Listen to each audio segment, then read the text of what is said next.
Hi everybody, happy Friday. It's Audrey. Welcome to day 13 of the Summer Scrapping Series. One more day for this week and then I'll be back again in August. My guest today is Kelly Barron, and Kelly joins me on lots of my YouTube hops, so please go check out her video in the description below. So before I start my process today, well actually I am showing you part of my process that I don't ever really show, and that is my scrappy notebook that I keep. And usually when I have a photo, I start by writing down maybe some journaling or some ideas. I draw some sketches. And in this case, the photo I'm working with today is of a picnic that we had with all of our neighbors last summer, and the kids were all sitting in the driveway eating. So I'm writing down some ideas, maybe a little bit of journaling, and I just draw out some pencil sketches as to what I want to include in my page, or maybe just some design ideas. I'm going to have more information about how I keep and organize my binder coming up on my channel soon, so stay tuned for that. So part of what I wrote about in my, when I was kind of brainstorming some ideas, was this thought about neighbors and having my kids go, we just play with the neighborhood kids all the time, and we kind of jump around to each other's houses and they go visit and play with this kid over here. And so I had this vision of kind of making like a little neighborhood on my page. So I went through, and I guess I'm not using a ton of summary supplies in this page, even though the photo was from the summer, but I went through and pulled out images of houses that I knew I had from different collections. I have some crepe paper, the girly collection. There's some Dear Lizzie. There is some Amy Tan in here. So I just rated my stash, and it seems like almost every collection nowadays has like an image of a little house or something in it. This paper I think is Amy Tan. So I also picked out a background paper. That one I think might be Paige Evans. I'm not sure.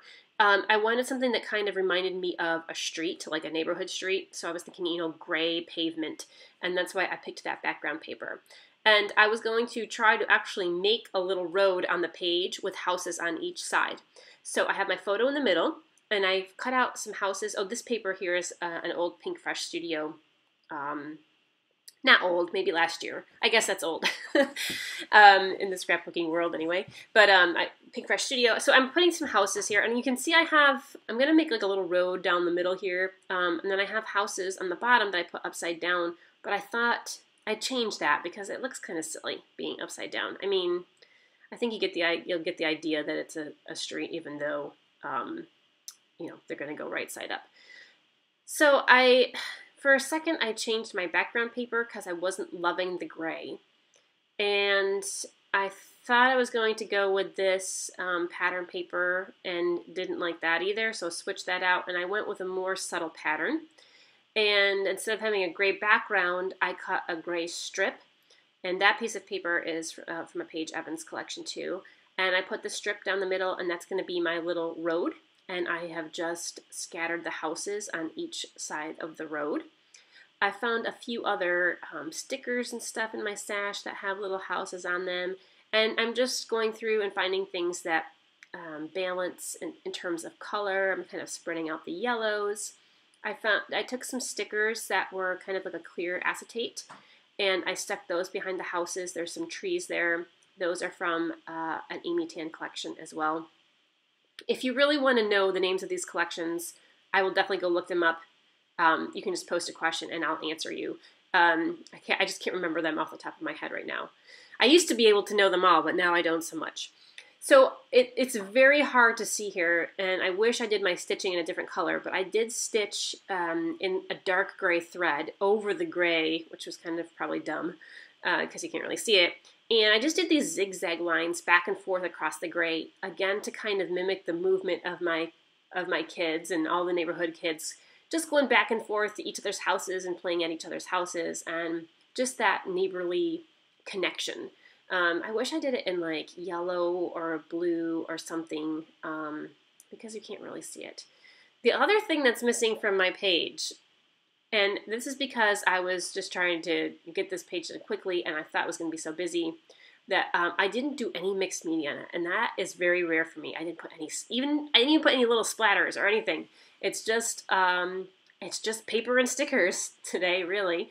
which is good because sometimes I need that because sometimes I spend so long on some of my pages. It's just good to get an idea and to go with it and not worry about, you know, so many little details and all this media and stuff like that. So I love the way this page came out, even without adding any mixed media.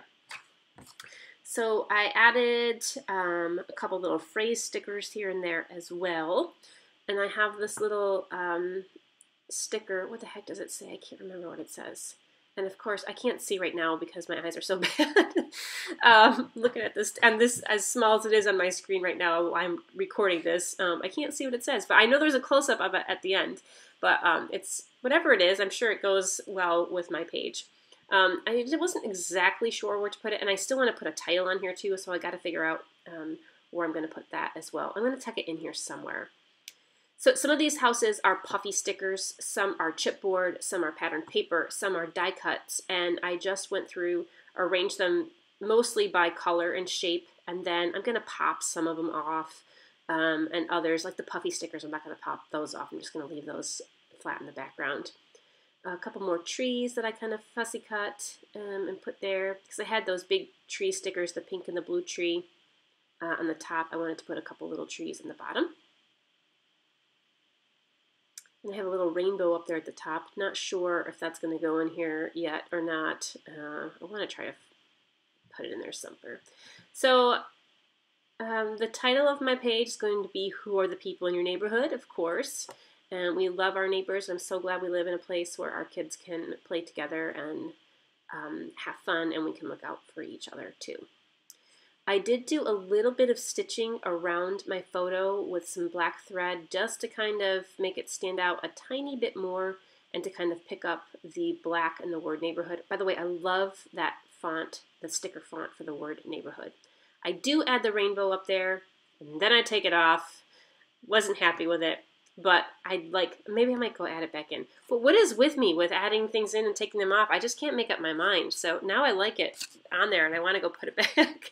Maybe I will. Oh, there it is. Welcome to our love-filled home. Perfect.